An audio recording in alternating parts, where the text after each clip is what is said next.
Dear students, in previous class हमारा chapter third electoral politics जिसका हमने एंड किया था, आज की हमारी क्लास में नेक्स्ट चैप्टर जिसका नेम है वर्किंग ऑफ इंस्टीट्यूशंस।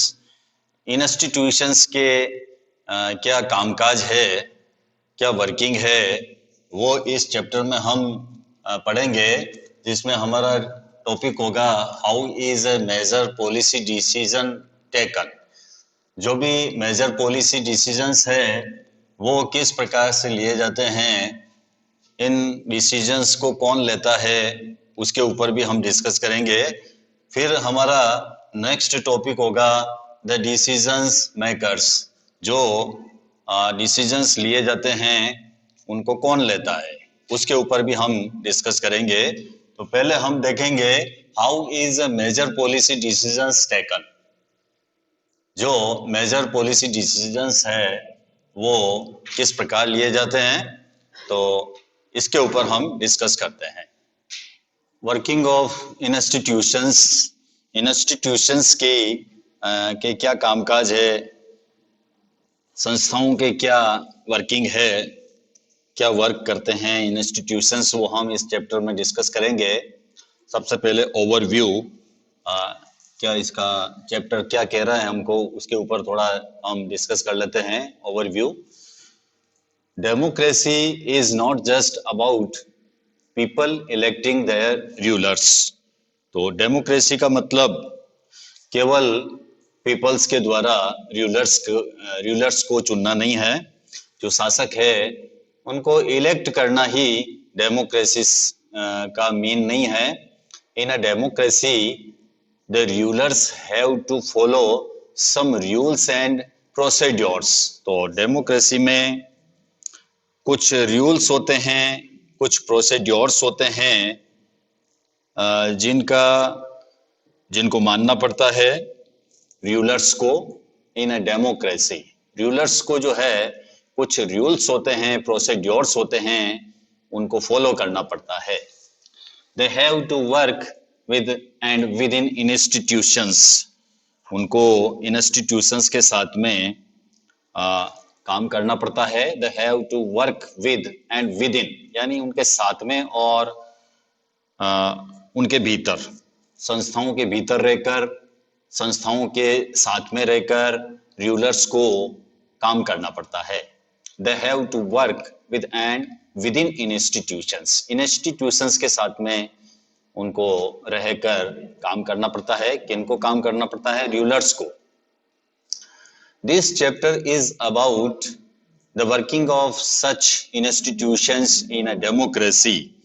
तो इस चैप्टर में हम ये समझने का प्रयास करेंगे कि लोकतंत्र में संस्थाओं के कामकाज किस प्रकार से किए जाते हैं। Working of such institutions in a democracy, democracy के अंदर जो इंस्टीट्यूशंस है उनकी वर्किंग क्या है, वो हम इस चैप्टर में देखेंगे।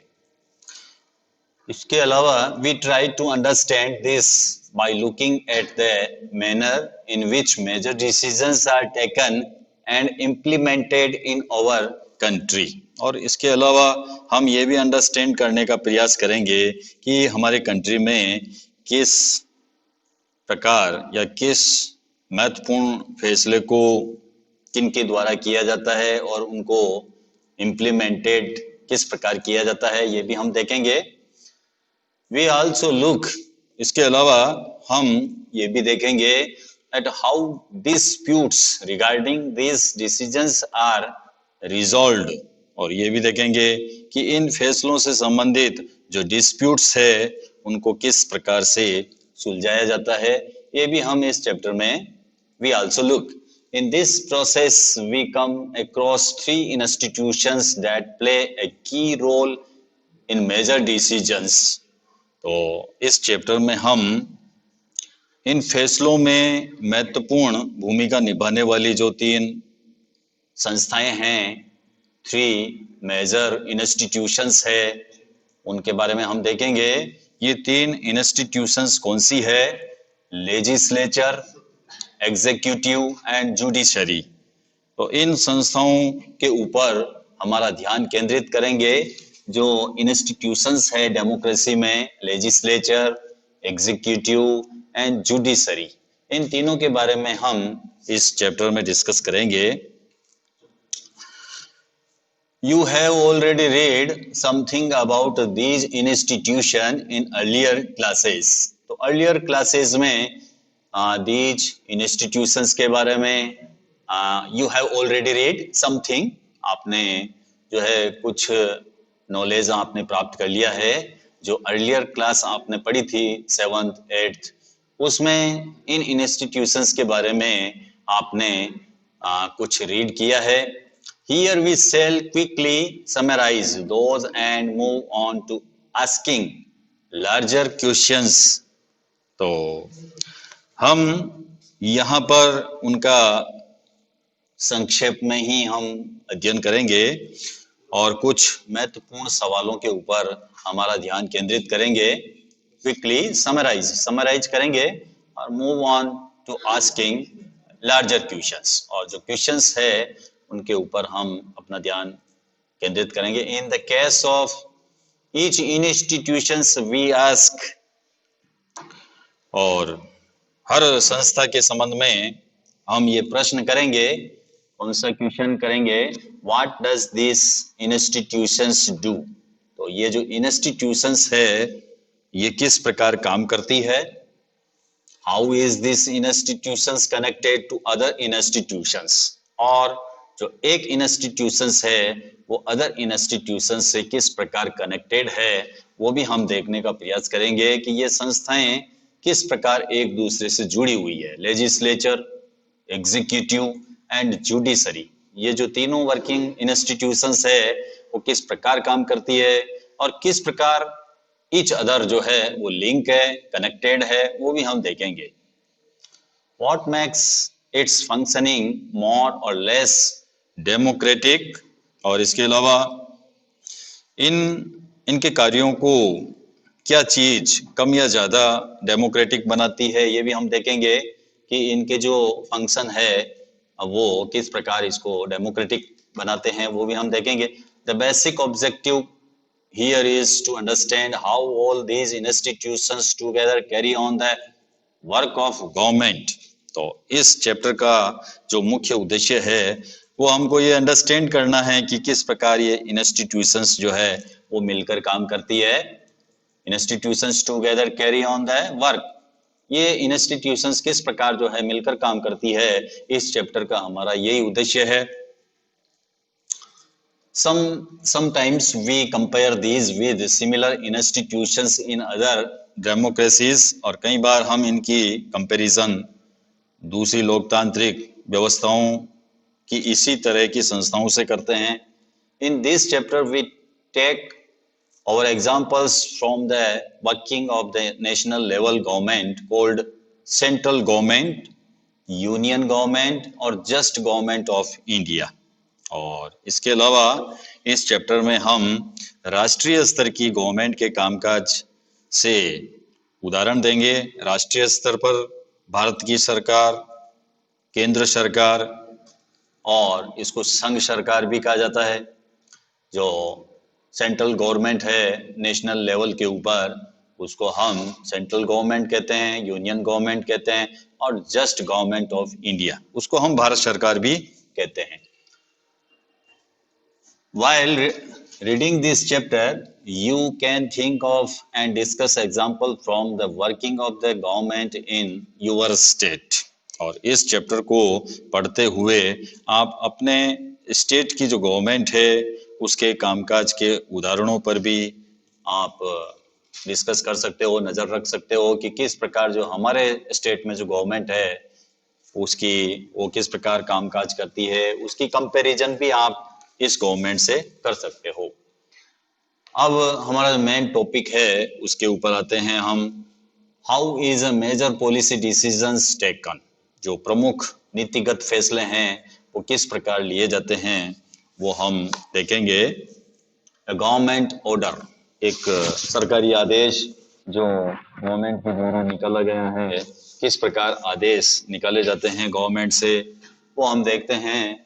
जो पॉलिसी डिसीजंस है वो किस प्रकार लिए जाते हैं, वो एक गवर्नमेंट ऑर्डर के द्वारा हम एग्जाम्पल के द्वारा देखेंगे कि किस प्रकार आदेश सरकार से निकलते हैं।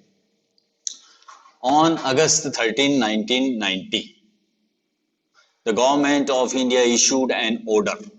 गवर्नमेंट ऑफ इंडिया ने एक ऑर्डर इशू किया है। कब किया है? ऑन अगस्त 13, 1990 यानी 13 अगस्त 1990 के दिन भारत सरकार ने एक आदेश जारी किया है, एक ऑर्डर निकाला है। It was called an office memorandum. इसे ऑफिस मेमोरेंडम कहा गया, कार्यालय ज्ञापन कहा गया। कार्यालय से, ऑफिस से निकला है ऑर्डर, इसलिए इसको ऑफिस मेमोरेंडम कहा गया है। Like all governments orders, it had a number and is known by that OM number 36012/31/90 EST SCT dated 13 अगस्त 1990। ये सारा जो है इसका क्रमांक है। इस ऑर्डर के ऊपर जो भी गवर्नमेंट ऑर्डर निकलता है, जो भी सरकारी आदेश निकलता है, उसके एक तरफ एक संख्या लिखी होती है। उस आदेश की संख्या से ही ऑर्डर को जाना जाता है। इस ऑर्डर में भी संख्या लिखी हुई है, जो क्रमांक है, इस ऑर्डर के ऊपर क्रमांक लगा रखे हैं। OM नंबर, ये है, डेटेड है, इस नंबर के साथ में डेट भी लिखी हुई होती है। तो जिस दिन को ये ऑर्डर निकलता है उसकी डेट लिखी जाती है। तो ये जो ऑर्डर निकला है, गवर्नमेंट ऑर्डर, 13 अगस्त 1990 के दिन निकला है। The Joint Secretary and officer in the Department of Personnel and Training in the Ministry of Personnel, Public Grievances and Pensions signed the order। और इस ऑर्डर के ऊपर जिस ऑफिसर के साइन है वो पेंशन मंत्रालय के कार्मिक और प्रशिक्षण विभाग के एक जॉइंट सेक्रेटरी ने किए हुए हैं। जो जॉइंट सेक्रेटरी है, द जॉइंट सेक्रेटरी किसका है? ऑफिसर है ये, in the department of pension and training in the ministry of personnel, public grievances and pensions. ये जो डिपार्टमेंट है, डिपार्टमेंट का नाम है। इस डिपार्टमेंट के जॉइंट सेक्रेटरी ने इसके ऊपर अपने साइन किए हुए हैं।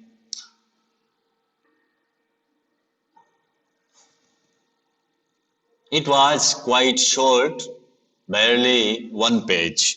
ये छोटा सा आदेश जो है वो barely 1 पेज का है, मुश्किल से 1 पेज का ऑर्डर निकला है जिसके ऊपर जॉइंट सेक्रेटरी ने साइन किए हुए हैं। It looked like any ordinary circular or notice that you may have seen in a school।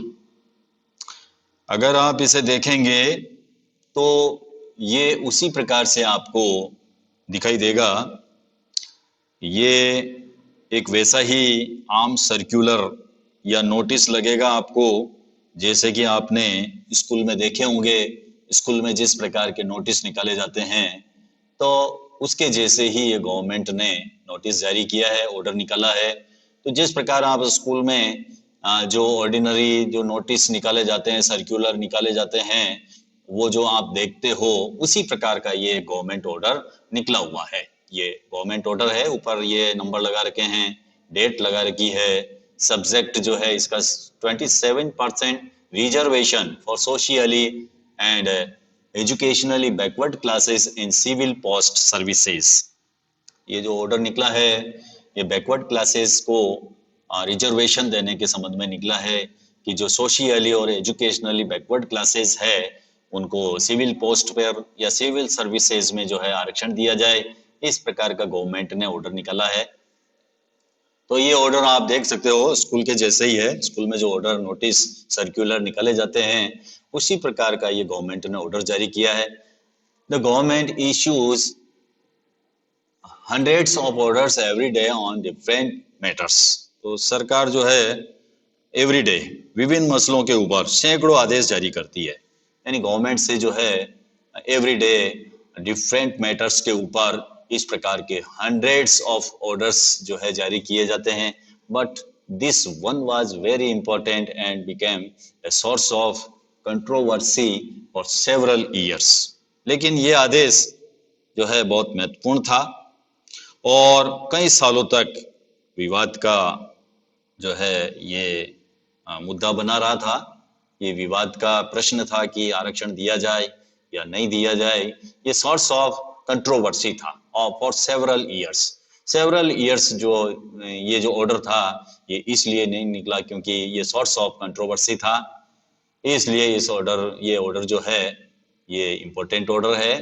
बाकी तो गवर्नमेंट से हंड्रेड्स ऑफ ऑर्डर्स जो है इशू होते रहते हैं एवरी डे, लेकिन ये डिफरेंट मैटर्स का ऑर्डर है, इम्पोर्टेंट है क्योंकि ये कई सालों से जो है विवाद का सोर्स रहा था। Let us see how the decisions was taken and what happened later. आइए अब हम देखते हैं कि डिसीजंस किस तरह लिया गया और इसके बाद में क्या हुआ, वो हम जो है आगे देखते हैं। ऑर्डर तो जारी किया हुआ है गवर्नमेंट का, लेकिन इसके बाद में क्या हुआ वो हम देखते हैं। This order announced a major policy decisions. इस सरकारी आदेश में एक प्रमुख नीतिगत फैसले की घोषणा की गई थी। एक मेजर पॉलिसी डिसीजंस इसमें अनाउंस किया गया था। इट इज सेड, इस आदेश में क्या कहा गया? It is said that 27% of the vacancies in civil post and services under the government of India are reserved for the socially and educationally backward classes, SBC, SCBC। इसमें यह कहा गया था कि भारत सरकार के सरकारी पदों और सेवाओं में 27% जो वैकेंसी है वो सामाजिक शैक्षिक दृष्टि से पिछड़े वर्गों, जिन्हें हम SCBC कहते हैं, इनके लिए आरक्षित होगी। ये इस प्रकार का गवर्नमेंट ने ऑर्डर निकाला था, इसमें निकाला और इसमें कहा गया कि जो 27% जो वैकेंसीज है सिविल पोस्ट की, सर्विसेज की under the government of India, वो रिजर्व होगी for the socially and educationally backward classes. जो socially and educationally backward classes है SCBC, उनके लिए 27% जो रिक्तियां हैं, वैकेंसीज है, वो उनके लिए आरक्षित होगी। इस प्रकार की बात इस ऑर्डर में कही गई। SCBC is another name for all those people who belong to caste that are considered backward by the government। तो SCBC अब तक जिन जाति समूहों को सरकार बैकवर्ड मानती थी उन्हीं का एक और नाम SCBC है। गवर्नमेंट जो है अब तक जिनको बैकवर्ड मानती थी उसका अनदर नेम है SCBC। The benefit of job reservation was till then available only to scheduled caste and scheduled tribes। तो अब तक नौकरी में जो रिजर्वेशन का जो लाभ था केवल SC और ST को ही मिल रहा था, लेकिन अब गवर्नमेंट ने ऑर्डर जारी किया SCBC को भी जो है वो रिजर्वेशन दिया जाए। Now a new third category called SCBC was introduce. तो अब SCBC के लिए तीसरी श्रेणी जो है तैयार की जा रही थी। Only persons who belong to backward classes were eligible for this quota of 27% job। और इनके लिए 27% का अलग कोटा तैयार किया जा रहा था। Other could not compete for this jobs. अन्य लोग इन जॉब्स के लिए जो है प्रतियोगिता नहीं कर सकते थे। द डिसीजंस मेकर्स, निर्णय करने वाले कौन लोग होते हैं, इनके बारे में भी हम डिस्कस करते हैं कि जो डिसीजंस लिया जाता है वो कौन लेते हैं। Who decide to issue this memorandum. इस मेमोरेंडम को जारी करने का फैसला किसने किया?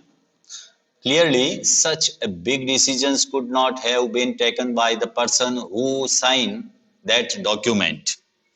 तो क्लियरली स्पष्ट है, अकेले उस व्यक्ति ने इतना बड़ा फैसला नहीं किया होगा जिसके साइन इस डॉक्यूमेंट्स के ऊपर है। इस डॉक्यूमेंट्स के ऊपर जिसने साइन किया है, तो जाहिर है, क्लियरली है कि उस व्यक्ति ने इतना बड़ा फैसला नहीं किया होगा। The officer was merely implementing the instructions given by the Minister of Personnel, Public Grievances and Pensions, of which the department was a part. वे अपने मंत्री द्वारा दिए गए इंस्ट्रक्शंस को लागू करने वाला अधिकारी था। कार्मिक एवं प्रशिक्षण विभाग के मंत्री ने भी खुद ये निर्णय नहीं किया होगा। यानी जो डिपार्टमेंट है, उसका जो मिनिस्टर है, उसने जो ऑर्डर जारी किया है, उसके इंस्ट्रक्शंस का ये ऑफिसर केवल फॉलो कर रहा है। साइन करने का मतलब ये नहीं है कि इतना बड़ा फैसला उसने लिया होगा। ये फैसला बहुत सारे लोगों ने मिलकर लिया है। We can guess that such a major decisions would have involved other major functionaries in our country. तो आप ये गैस कर सकते हो कि इतने बड़े डिसीजंस ने देश के सभी प्रमुख अधिकारी जो है उसमें शामिल होंगे। मेजर फंक्शनरीज जो है हमारी कंट्री की, वो इस मेजर डिसीजंस में इन्वॉल्व होगी।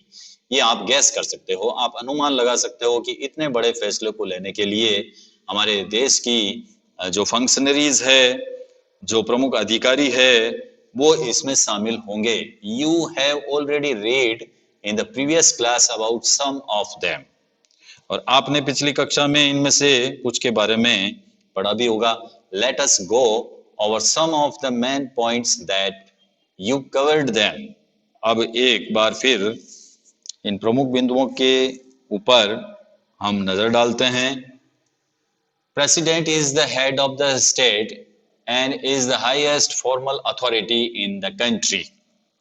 राष्ट्रपति जो होता है वो राष्ट्राध्यक्ष होता है, हेड ऑफ द स्टेट होता है, और औपचारिक रूप से देश का सबसे बड़ा अधिकारी होता है। Highest formal authority in the country, country का सबसे हाईएस्ट फॉर्मल अथॉरिटी जो होता है प्रेसिडेंट होता है। Prime minister is the head of the government. इसके अलावा प्राइम मिनिस्टर गवर्नमेंट का प्रमुख होता है and actually exercises all government powers. और अगर हम एक्चुअली रूप से देखें तो गवर्नमेंट की ओर से जो अधिकांश अधिकारों का इस्तेमाल करने वाला जो होता है वो प्राइम मिनिस्टर्स होता है।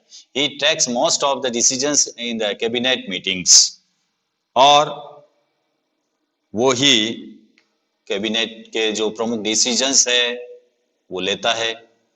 इसके अलावा parliament consist of the president and 2 houses. संसद में राष्ट्रपति और 2 सदन होते हैं, Lok Sabha and Rajya Sabha. Parliament consist, parliament किससे बनी होती है? पार्लियामेंट एक तो प्रेसिडेंट से बनी होती है और इसके साथ में 2 हाउसेज होते हैं, और ये है these are Lok Sabha and Rajya Sabha. The Prime Minister must have the support of a majority of Lok Sabha members. प्रधानमंत्री को लोकसभा के सदस्यों के बहुमत का सपोर्ट हासिल होना जरूरी है। जो भी मेंबर्स है लोकसभा के, उनका सपोर्ट प्राइम मिनिस्टर्स को प्राप्त होना बहुत जरूरी है। So, were all these peoples involved in these decisions regarding the office memorandum? Let us find out. तो ये जो ऑफिस मेमोरेंडम है, इसके फैसले के मामले में ये सब शामिल थे, इसका हम पता करते हैं। ये यहाँ का छूटा हुआ पार्ट है, तो हम ये यहाँ से भूल गए थे, तो ये यहाँ से यहाँ पढ़ना था। This office memorandum was the culmination of a long chain of events. अगर इस सरकारी आदेश को हम देखें, ये सरकारी आदेश एक लंबे कल्मिनेशन का एक परिणाम था।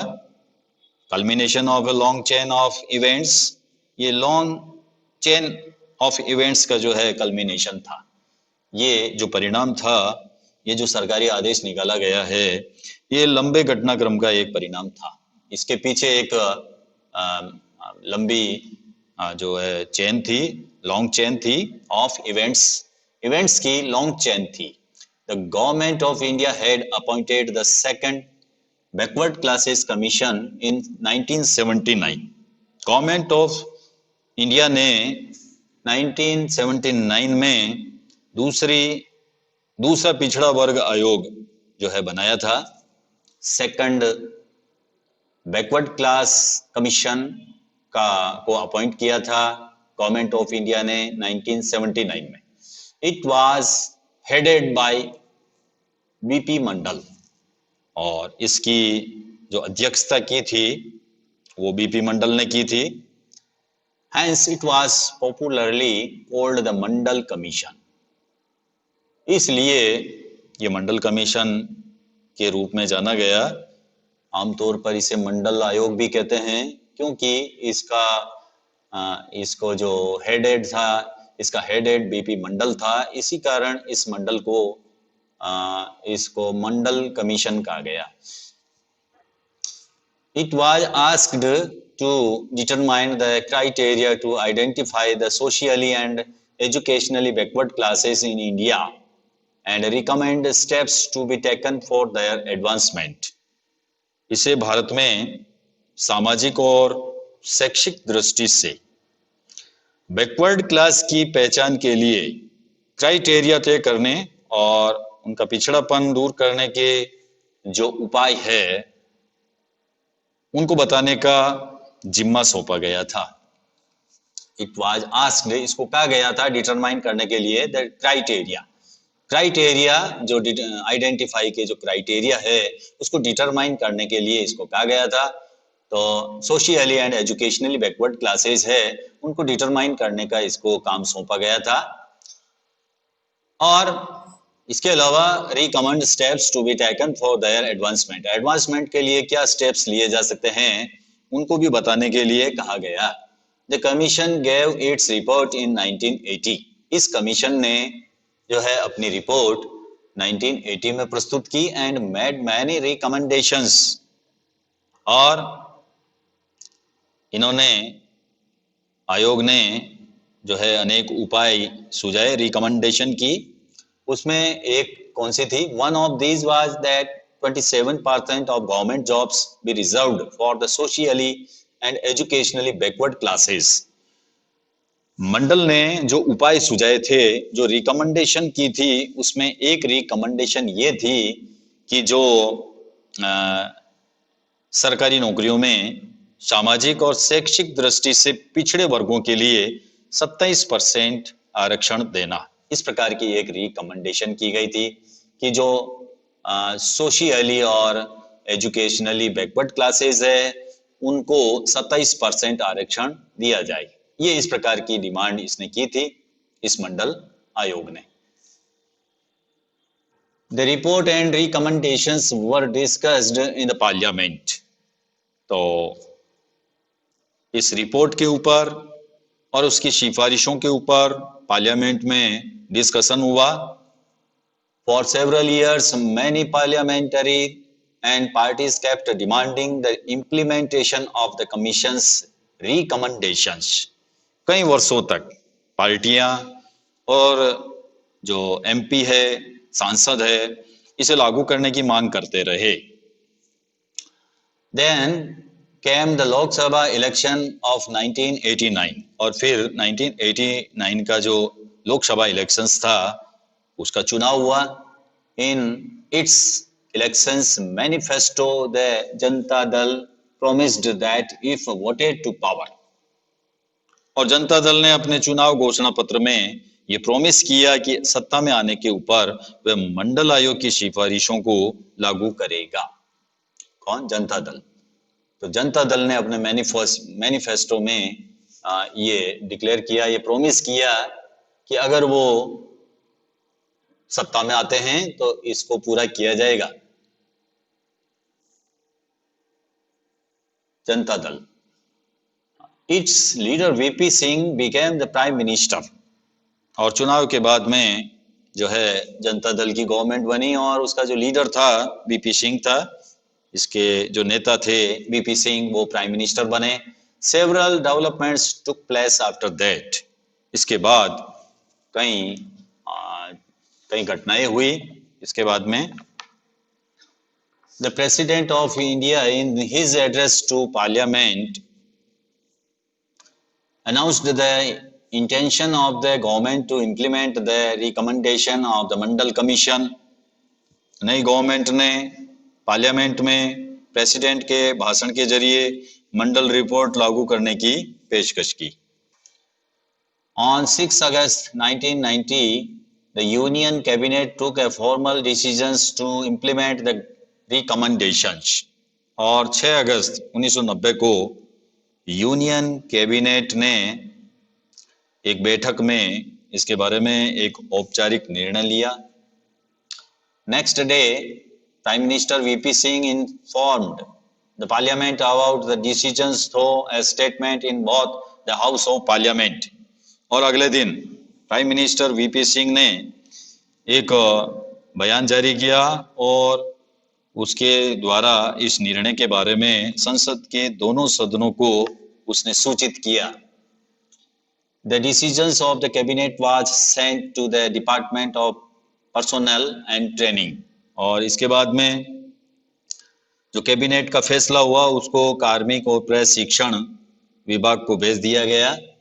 The senior officers of the department drafted on order in line with the cabinet decisions and took the minister's approval। विभाग के जो वरिष्ठ अधिकारी है उन्होंने कैबिनेट के निर्णय के अनुसार एक आदेश तैयार किया और मंत्री की स्वीकृति के लिए केंद्रीय सरकार की तरफ से जो है मिनिस्टर से अप्रूवल किया गया। And officer sign the order on behalf of the union government. और इसके बाद में जो ऑफिसर्स है, ऑफिसर ने उस आदेश पर हस्ताक्षर किए। This was how OM number 36012/31/90 was born on 13 August 1990। और इस प्रकार 13 अगस्त 1990 को जो नंबर है, ऑर्डर नंबर, वो तैयार हो गया। For the next few months, this was the most hotly debates issue in the country। और अगले कुछ महीनों तक ये देश का सबसे ज्यादा चर्चित जो है इशू बना रहा। इसके ऊपर डिबेट हुई। Newspapers and magazines were full of different views and opinions on this issue. सभी न्यूज़पेपर्स, पत्रिकाओं में इस इशू पर तरह तरह के विचार आए और डिबेट चली। It led to wide spread protest and counter protest, some of which were violent. इसके चलते प्रदर्शन हुए, जवाबी प्रदर्शन भी हुए। इनमें से कुछ वायोलेंट थे। जो प्रदर्शन किए गए थे, जो प्रोटेस्ट किए गए थे, वो वायोलेंट भी थे। People reacted strongly because this decisions affected thousands of jobs opportunities. तो इनमें से कुछ जो वायोलेंट थे, तो इसने जो है जॉब्स के हजारों अवसर प्रभावित किए थे। इसलिए लोगों की प्रतिक्रिया जो थी वो बहुत ही स्ट्रांगली थी। पीपल रिएक्टेड स्ट्रांगली, पीपल ने स्ट्रांगली रिएक्टेड किया क्योंकि ये जो डिसीजंस था, इससे जो थाउजेंड्स ऑफ जॉब्स अपॉर्चुनिटीज थी वो अफेक्टेड होने वाली थी। Some felt that existence of inequalities among people of different caste in India necessitated job reservation। कुछ लोगों का ये मानना था कि भारत में विभिन्न जातियों के बीच असमानता के कारण ही जॉब्स में रिजर्वेशन जरूरी है। They felt, उन्होंने महसूस किया, this would give a fair opportunity to those communities who so far had not adequately been represented in government employment। उनका ये मानना था कि इससे उन लोगों को बराबरी पर आने का मौका मिलेगा जिनको गवर्नमेंट जॉब्स में अभी तक जो है अपना प्रतिनिधित्व नहीं मिला था, जिनको मौका मिलेगा, अवसर मिलेगा, other felt that this was unfair. और दूसरे पक्ष के भी लोग थे, वो क्या मानते थे, उनका मानना था कि दिस वाज अनफेयर, कि ये जो निर्णय है ये निर्णय अनफेयर है, unfair as it would deny equality of opportunity to those who did not belong to backward communities. दूसरे पक्ष के जो लोग थे उनका मानना था कि इस डिसीजन से जो पिछड़े वर्ग के नहीं हैं उनके अवसर भी जो है डेनिड हो जाएंगे। There would be denied jobs even though they could be more qualified. अधिक योग्यता होने पर भी उनको नौकरियां नहीं मिलेगी, वो ऐसा मानते थे। Some felt that this would perpetuate caste feelings among people and hamper national unity. और कुछ लोगों का ये मानना था कि इससे जातिवाद बढ़ेगा, परपेट्यूटेड कास्ट फीलिंग्स, जातिवाद बढ़ेगा जिससे देश की प्रगति और एकता पर भी जो है असर पड़ेगा, कुछ लोगों का ये मानना था। In this chapter we would not discuss whether the decisions was good और नॉट। तो इस अध्याय में हम इस बारे में बात नहीं करेंगे कि जो डिसीजंस था वो गुड था या नहीं था, इसके बारे में हमारा इशू नहीं है। We only take this example to understand how major decisions are taken. हमारा इस उदाहरण को बताने का जो हमारा प्रयास है वो देश में जो प्रमुख निर्णय लिए जाते हैं वो किस प्रकार लिए जाते हैं। We only take this example, हम इस एग्जांपल को इसीलिए ले रहे हैं to understand how major decisions are taken and implemented in the country. Decisions किस प्रकार लिए जाते हैं और उनको किस प्रकार लागू किया जाता है, ये समझने का ही हमारा यहाँ पर इशू है। हु रिजॉल्व दिस डिस्प्यूट, फिर इस विवाद का निपटारा किसने किया, जो डिस्प्यूट हुए थे उनको रिजोल्व किसने किया। You know that the supreme court and the high courts in India settle disputes arising out of government decisions. तो आप जानते हो कि सरकारी निर्णय से उठने वाले जो भी डिस्प्यूट्स है उनका निपटारा हाई कोर्ट्स, सुप्रीम कोर्ट्स करते हैं, ये आप जानते हो। Some person and association oppose to this order file a number of cases in the court। इस आदेश के विरोधी कुछ लोगों और कुछ संस्थाओं ने अदालतों में जो है फाइल दायर की, केस दायर किया। They appeal to the courts to declare the order invalid and stop its implementation। उन्होंने अदालत से इस आदेश को जो है इनवैलिड और उसको लागू होने से रोकने की भी अपील की। कुछ लोगों ने जो अपील की कोर्ट से to declare the order invalid, order को इनवैलिड डिक्लेयर करे एंड इसका इम्प्लीमेंटेशन जो है उसको स्टॉप करे। The supreme court of India bunched all these cases together. Bharat के सर्वोच्च न्यायालय ने इन सभी मुकदमों को एक साथ जोड़ दिया था। This case was known as the Indira Sawhney and other versus union of India case. इस मुकदमे को इंदिरा साइनी और अन्य बनाम भारत सरकार का मामला कहा गया। 11 जजेज of the supreme court held arguments of both sides. इसके अलावा सर्वोच्च न्यायालय के 11 जो सबसे वरिष्ठ न्यायाधीश है उन्होंने सभी पक्षों की जो आर्ग्यूमेंट्स थे उनको सुना। By a majority, the Supreme Court judges in 1992 declared that this order of government of India was valid। उन्होंने 1992 में बहुमत से फैसला किया कि भारत सरकार का ये आदेश अवैध नहीं है, वैलिड है। कोर्ट ने फैसला दिया कि गवर्नमेंट ने जो ऑर्डर जारी किया है वो वैलिड है। At the same time the supreme court asked the government to modify its original order. और इसके साथ सर्वोच्च न्यायालय ने सरकार से उसके मूल आदेश में कुछ अमेंडमेंट करने को भी कहा कि इस आदेश में कुछ संशोधन किए जाए. It is said that well-to-do persons among the backward classes should be excluded from getting the benefit of reservation. उसने कहा, कोर्ट ने कहा कि बैकवर्ड क्लासेज के अच्छी स्थिति वाले लोगों को रिजर्वेशन का लाभ नहीं मिलना चाहिए. ये अमेंडमेंट इसमें किया गया. हालांकि रिजर्वेशन बैकवर्ड क्लास को दिया जाए, लेकिन जो बैकवर्ड क्लासेज में जो अच्छी स्थिति वाले हैं, वेल टू डू पर्सन्स है, उनको एक्सक्लूडेड किया जाए. The Department of Personnel and Training issued another office memorandum on 8 September 1993. और 8 सितंबर 1993 को कार्मिक और प्रशिक्षण मंत्रालय ने एक और आदेश जारी किया. The disputes thus came to an end and this policy has been followed since then. ये विवाद सुलझ गया और तभी से इस पॉलिसी के ऊपर अमल किया जा रहा है. तो इस प्रकार हमने देखा कि जो प्रमुख नीतिगत फैसले हैं वो किस प्रकार लिए जाते हैं.